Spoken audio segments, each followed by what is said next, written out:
Much time would you spend on a graduate level job or an entry level job looking at their CV? And They're not spending more than 5 to 7 seconds. What changed for you to get into Deltec? So, funny enough, and the way I got this job is exactly through the networking techniques. I created what I got, like the way you explained it, a pitch deck. So that was my old CV. It's the visual version of my CV. It was basically having graphics of like, okay, what did I do currently? What are my milestone achievements? Where do I see myself going? Because I think that's the other thing most people don't have a clue about. If you can make them visualize what your profile looks like, that's way more powerful than a CV, because again, you're giving them the image that they need to see about you. initially, when you started with How to Jobs Plus, and what was like, when did you actually start seeing results? We were discussing about like, this is how we're gonna go, and again, doing the sessions with Milo is like, just reach out to people. And so I thought like, okay, like I'm gonna be doing like 20 reach outs per day, so 5 across the week, so 100 reach outs. And the first batch of messages I sent, and like literally like I had reached out to this person in Accenture. But I was not even expecting. She was like, there's literally the message I and Milo worked on. Like, this is the message. She's like, look, this is something that would be better discussed on a call. Do you want to just jump on a call? And I was like, this was not part of the script. That threw you off. I was just like, okay, man, like, cool.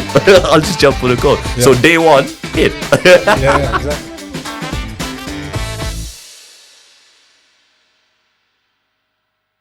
Aditya, Deltec, SDR, there he is. How are you? Good, man, good. Good, awesome. Welcome to the podcast. Thank you, guys. Thank you for having me. It's going to be interesting finding out about your story. So you're a student of How to Job. Yes. And you've joined us today, which we're extremely thankful for. No worries. To share your story and to share a little bit about, obviously, how you got into the job and a little bit more about the job. But explain to us, what is it that you do? Because I'm still a bit unclear about... Because it's the first time I've met Aditya, so I would definitely love to know more about the role you're currently in, and what's the day-to-day look like, and then we can talk more about, how you got in, and that'd be super interested in No worries. So right now, it's SDR at a tech company. So Deltec, they do software for project-based businesses. So you've got all these massive companies that do big projects like across. So if you're talking about architecture or construction, the kind of projects we're talking like 2-3 year project life cycles. So they've got different phases within them where they have to win business, they have to manage their projects, deliver the projects on time, manage their workforce. So the entire thing, we create the software for that. Of course, it's nuanced in that each specific thing has a particular way that the software works. But overarching theme is that that's the software we sell to all these project businesses, based businesses. They want to manage their operations more effectively. And that's why the software comes in, and that's why we come in. And my role specifically, so as a sales rep, so if you look at the sort of like the sales cycle, you have the initial person who sort of does like a discovery meeting just to find out, is this the right kind of opportunity for us to pursue, and can we actually make them a client in the future? So I book in the initial meeting for our account executives, who we call as a sales representative. And the point is that if this is a good fit, then that qualifies as a sales accepted opportunity in our case. Perfect. So that's basically it. Amazing. So SDR stands for Sales Development Representative. Yeah. For anybody that doesn't know. So it's a sales position. Usually it's quite sort of software based. There's a lot of SDRs in the software space. And that would be like a higher level type of sales role. Where you're qualifying prospects, and then once they're qualified, you pass them over to, is it a business development manager? Is that how that It usually goes on to the account executive, as they call it. Okay. So because you have the business development manager who we report to, because he's basically the one guiding us with all the strategies of how you're going to qualify, how you're going to get them. Helping you prospecting, Exactly. basically. That's basically what it is.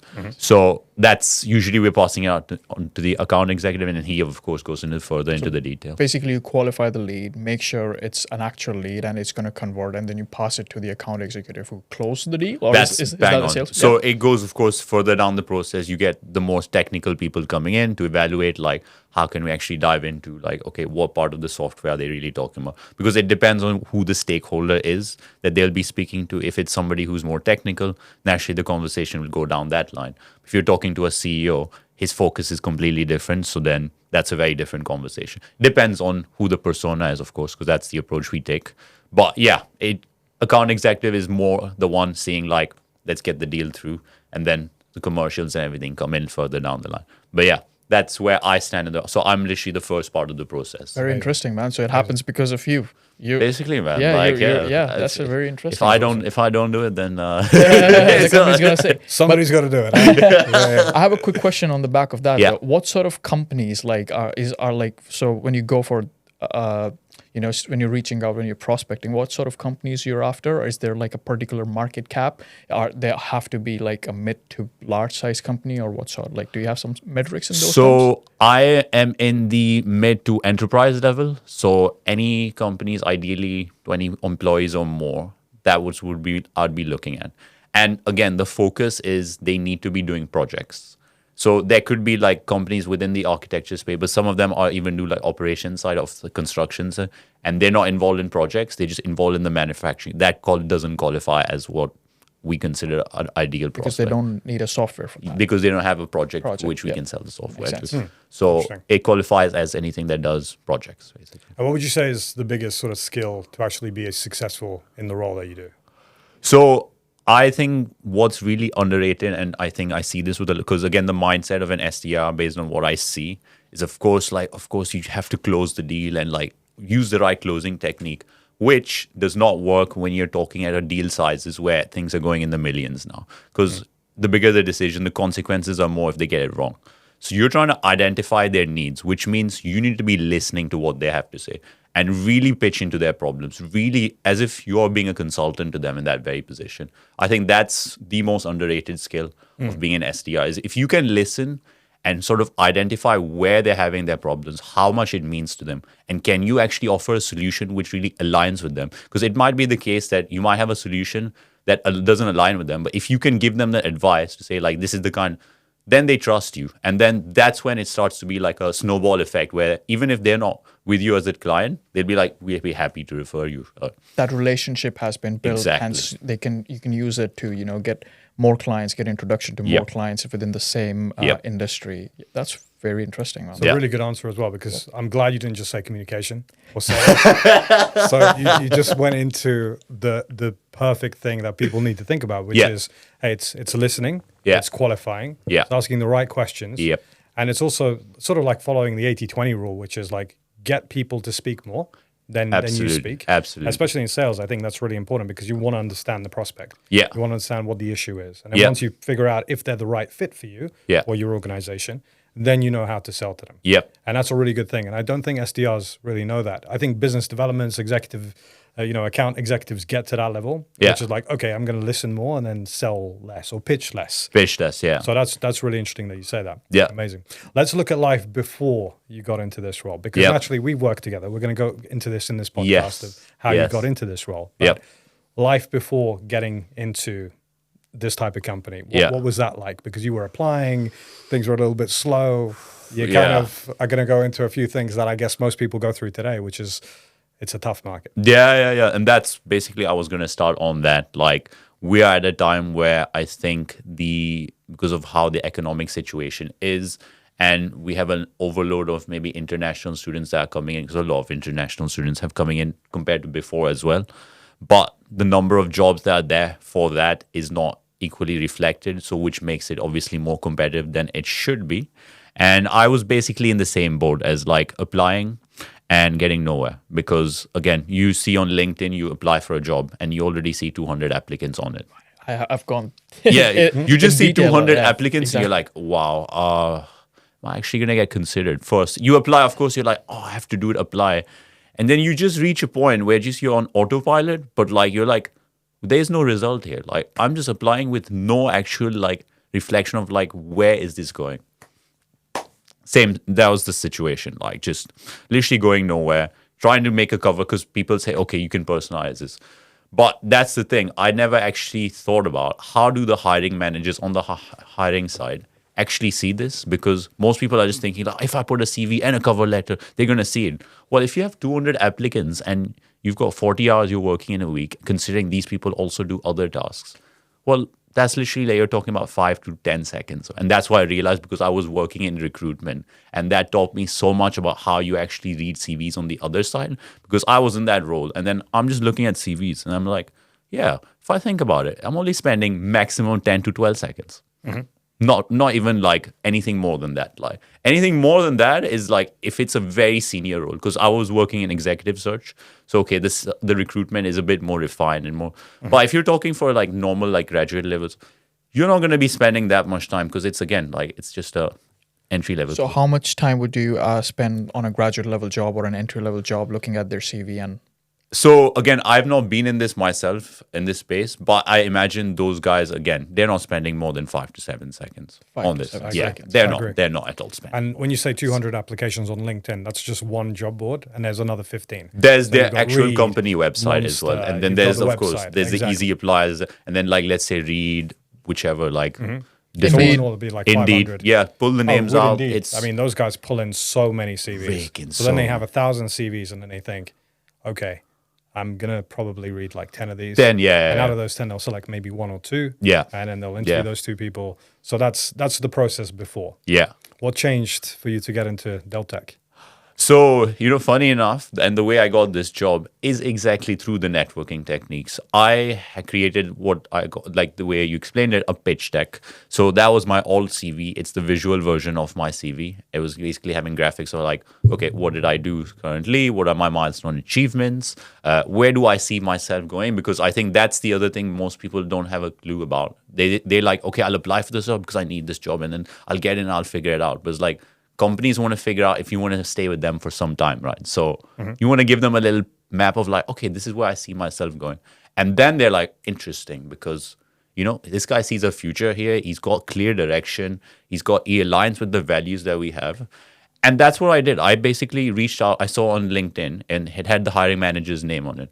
So it was meet the hiring team. So I just basically was like, look, I've got a pitch deck. I'm really interested in a sales role because this is kind of, it aligns with what I want to do in the future. Can we connect? And through that, he had a few messages with him. And he was like, yeah, okay, get in touch with the recruiter. And this is, again, when I saw the job, 200 applicants on it. But I was like, you know what? I got nothing to lose here. At this point, I've been doing this for so long. And you just took the different route. Yeah. I want to see the easy route is the wrong term. It's the smart route. The smart route, yeah. You outside of the box. Outside of the box, exactly. Traditional application. Yeah. And just for the audience, pitch deck is a 5 to 6 page PDF. Yeah. Which is like an extension of your CV. So extension of my CV. A little bit more fun than a CV. Yeah. It has like your introduction, the job that you want. There's a photo of you. The second page, there's 3 things about you that are not on the CV. Yeah. So like Vaibhav's actually jumped out of a plane. If he had a pitch deck, he would say, I jumped out of a plane with a parachute, which is freaking awesome, by the way. Of course. I'm super jealous of that. I will never do it, but hey, it is what it is. But yeah, I probably will at some point, if you talk me into it. So the pitch deck has that as the second page. And then the third page is like the skills that you have. And then there's soft skills in the third and fourth page. And then obviously the culture fits. Yeah. So when someone reads that, it says, this person, this job seeker is doing way more than the average job seeker. They really want this job. Yeah. And I can actually visually see what they look like, what they're about, everything about them. I'll give this person a call. Or I'll even just respond to them at least. Yeah. And I'll genuinely speak to them. So that was your experience with basically the one thing what you just mentioned about the visual part. Considering that people every day, let's say they're sending in CVs, right?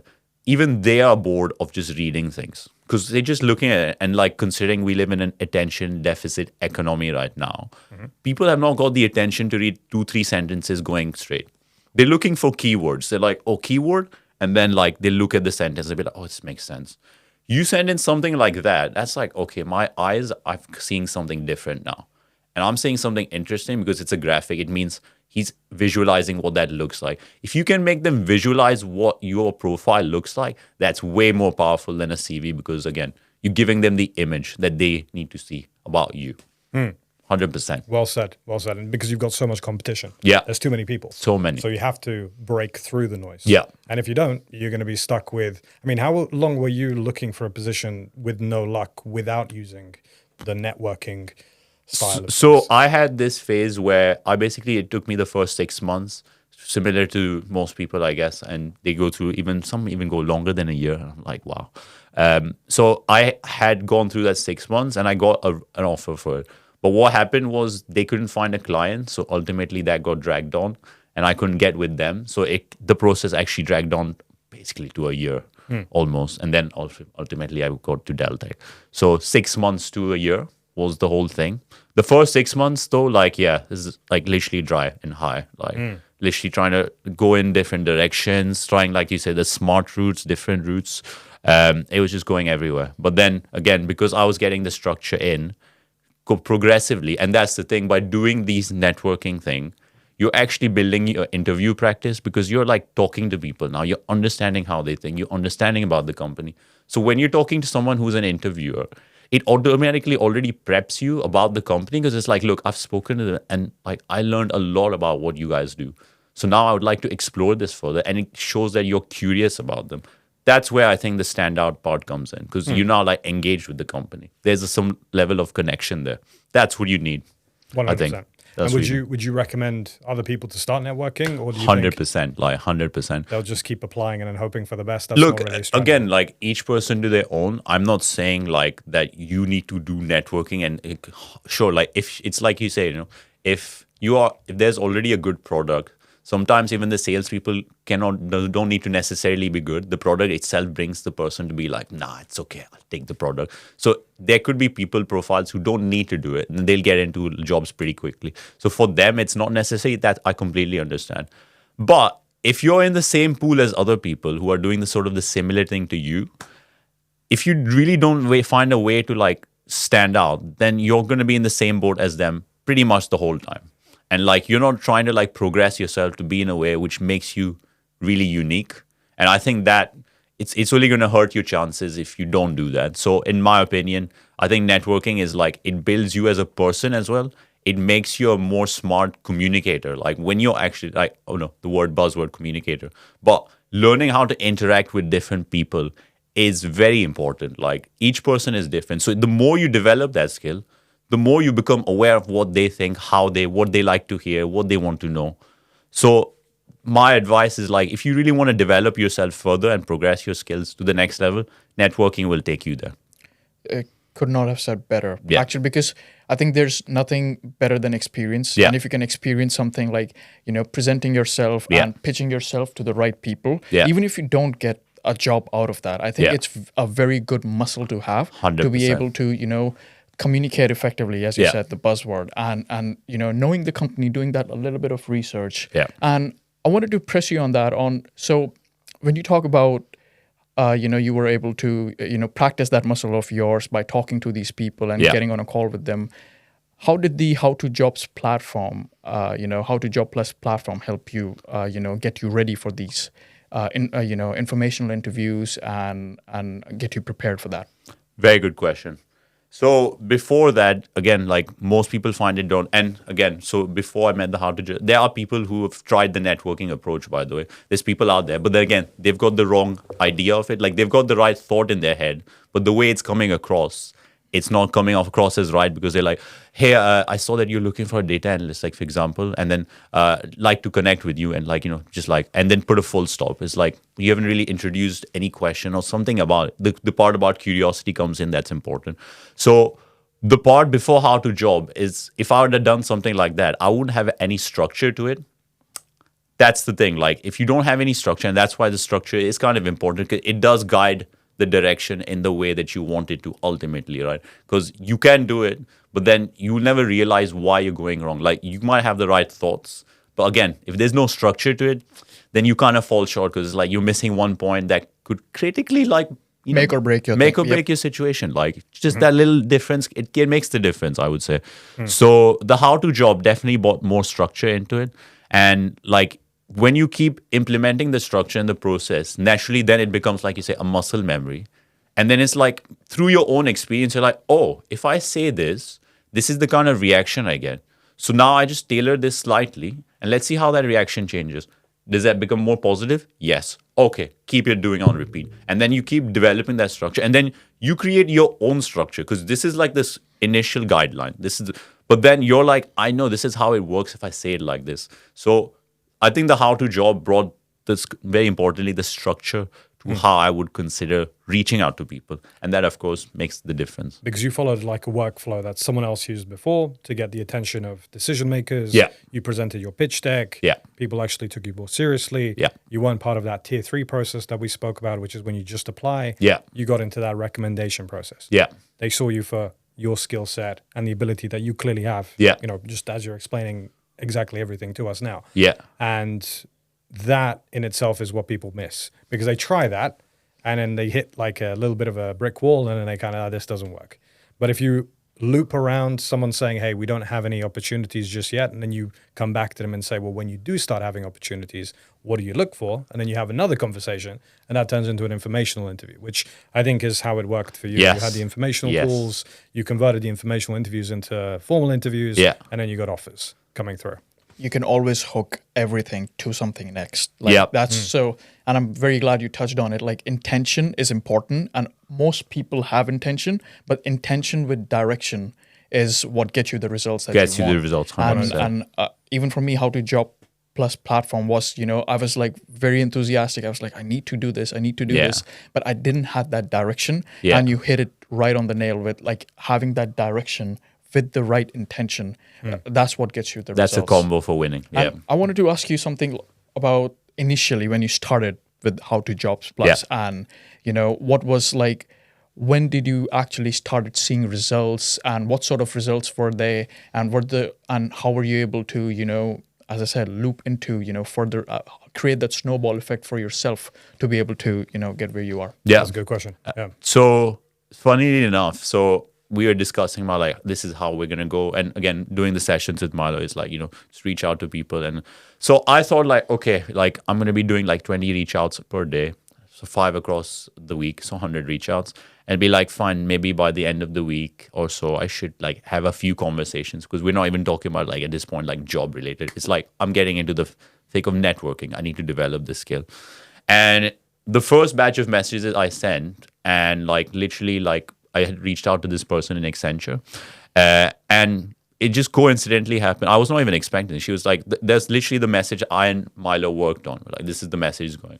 She's like, look, this is something that would be better discussed on a call. Do you want to just jump on a call? And I was like, this was not part of the script. That threw you off. I was just like, okay, man, like, cool. I'll just jump on a call. So day one, hit. Exactly. Not even day 5, day 4. You like people. So you got an invite to get on a call with the person at Accenture day 1. Yeah, like literally that, like the first day we scheduled the meeting. The meeting happened maybe the next day. Yeah, but you got an invitation the first day.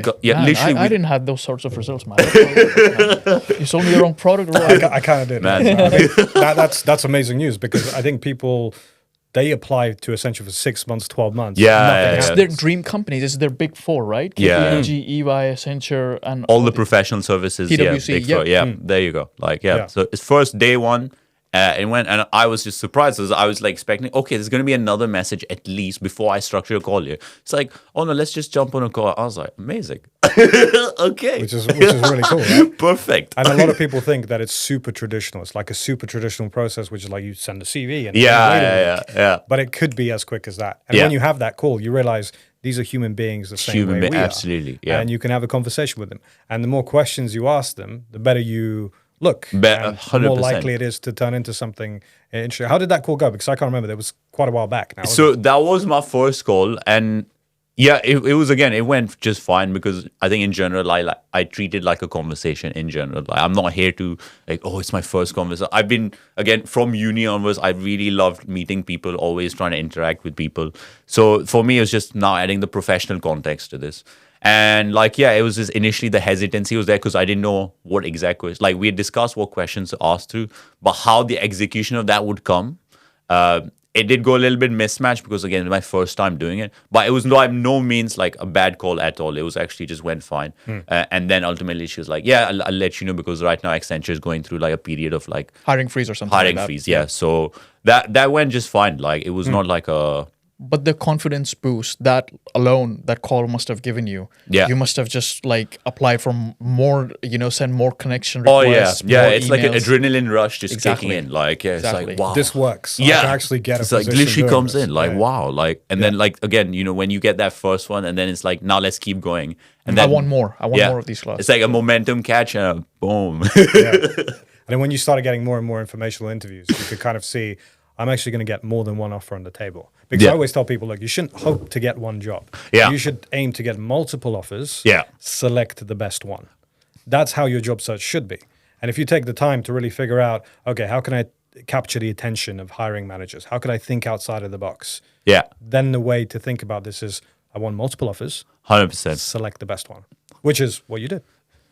Look, I think, and I want to address this because I think a lot of people, especially like considering the international students, like say they come from India or Pakistan or wherever, they've come from this very submissive kind of mindset where, you know, you accept whatever you get and be grateful for it. And they've never really been taught to, like, you know, sometimes just grab a hold by the neck and value yourself more. Like, that's what's missing, right? Because here, you got to almost have that aura to like capture that. Like, when you start believing that, and then you start to see like people like notice you, because it's like, oh, you're not just coming there to be like, I'm here to just sort of add to the numbers. Like, no.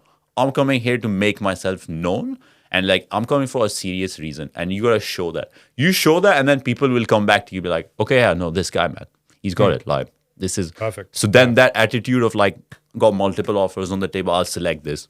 Which segues into a really good question, I think. Now, if I can sort of structure it this way, how would you give the advice to international job seekers now? Or someone who's just starting out? Yeah, exactly.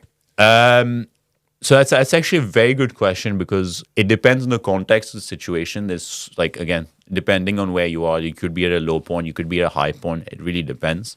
I think like what's most important, especially being here in the UK, for me, is learning how to like understand the lingo of like how they sort of talk in a way, like if that makes sense. So when I say this, is like most people come in with their thoughts and their ideologies and they think that's going to work here. But like people here think in a different way, and they don't try and understand, because again, when they come to university, let's say here, they kind of go with the same herd mentality of like, oh, I'm going to find my like Indian friends, or like, and then they'll stick to their groups and they'll never really learn anything about how things work actually here. Because if you don't do that, then naturally you're not going to pick up on their cues. Like here, people, they say things indirectly, right? People just like assume like it's the direct way, and then they'll probably piss them off to a certain extent, because it's like, well, they're being indirect, right? You don't know that. So I would say learn about how people like actually interact here, get with them. It might make you uncomfortable in the beginning, because like, sure, like you're in a new place. It's not your culture. It's not your thing. I'm not saying going all out indulge and like go out, like say go drinking or whatever, because that's part of the culture here. Sure. But understand how they communicate and like see how they like recept to you, how they, you know, when you say something, what's their reaction? Like pitch that out. And then use that to build your personal brand here, and then start going on the networking per se. Because now you have an idea what to expect, like how people think. So you can structure your conversation. You can structure the conversation like that.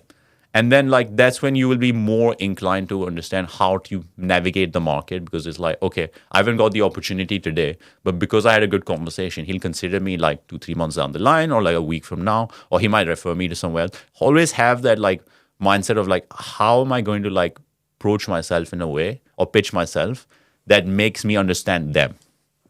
That I think is kind of critical here, because applying to jobs, everybody does that across the globe. It's not a new thing. But understanding how your market works is 101, because if you don't understand how it works here and you think you're the boss, there's a gap there. Like it's not syncing. Yeah. You need to be in sync.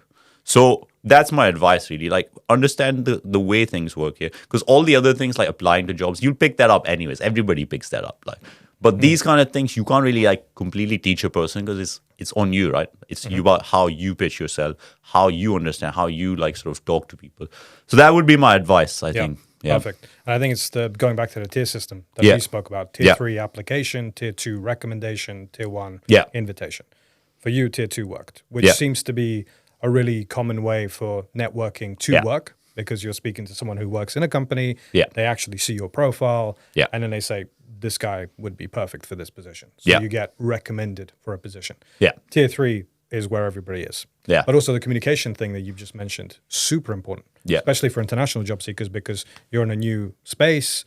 Breaking culture barriers and being comfortable, being uncomfortable. Exactly. It's so, because we come here, we have we have already taught some sort of things, and then we meet these people, and then there's an accent barrier. There are so many barriers. There's like, and you have to be able to, ready to overcome those things. Absolutely. And funny enough, you hit on that. I'm so glad you did. And I wanted to ask you, you gave a very nice example how one can position themselves in order to be able to be acceptable at these positions. What would you say are some of the common mistakes people who are applying for jobs right now are making? And how would you recommend they can, tweak that up? Good question. Again, good question. So one thing I've noticed, and like, this is maybe a thing, like, again, I'm because I'm more aware of the Indian people's situation because I speak with them about their challenges and stuff. Whenever, let's say, like, say, for example, to tell me about yourself is a question. Like a lot of people come across this, right? Now, I've, of course, with time realized that people don't have that much, again, hearing attention. But if you can just say the right things in the right sequence, and it doesn't have to be long, people are like, okay, that's concise and to the point. People just like to go as if like they're like ChatGPT. It's like, hi, so my name is John and I was working in like... I was born in this place. Yeah. No, seriously. I used to be like...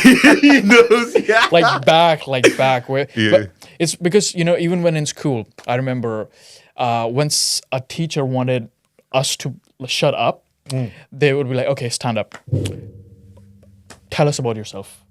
And people would not be able to answer completely that. Freak out. My name is this. My best friend is this. I can tell you about this. Like, no. Okay, so you want to talk all day long. You don't want to talk about yourself. Why?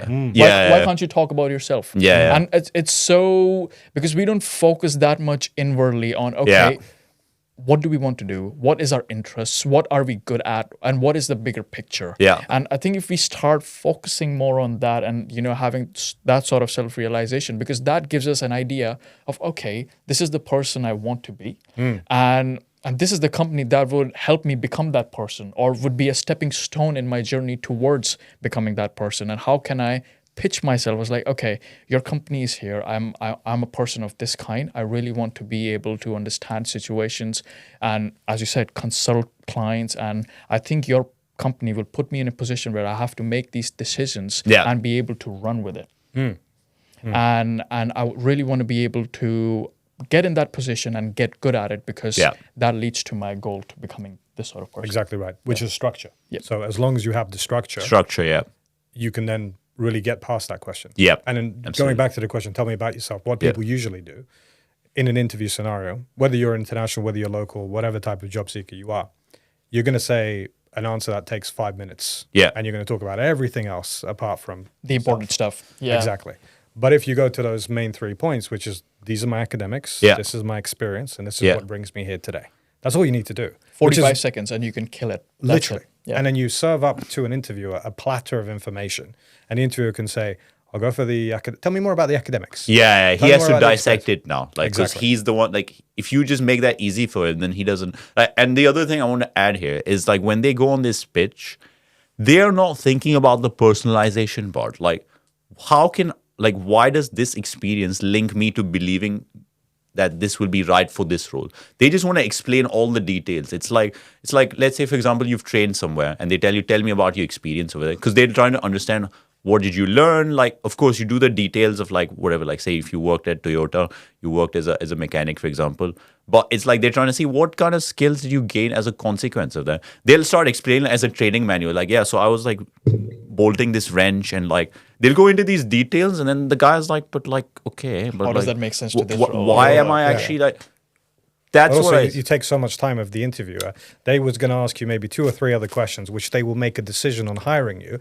Now they can't because there's no time because you were talking about wrenches. And you've lost their interest. Exactly. Exactly. It's like they completely forget how can my skills here like personalize to this role, because that's what this is about. Like this is about this role, not about all of your previous experiences, because they have no relevance to like it's of course built you to this point, but like what can you bring now? Like that's what they want to see, right? Most people are just focusing on the previous part.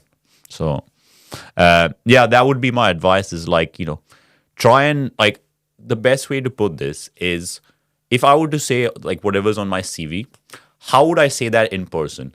And then put it in your CV like that, because now it's in a translatable language for them to be like, oh, okay, so you said it like that. Cool.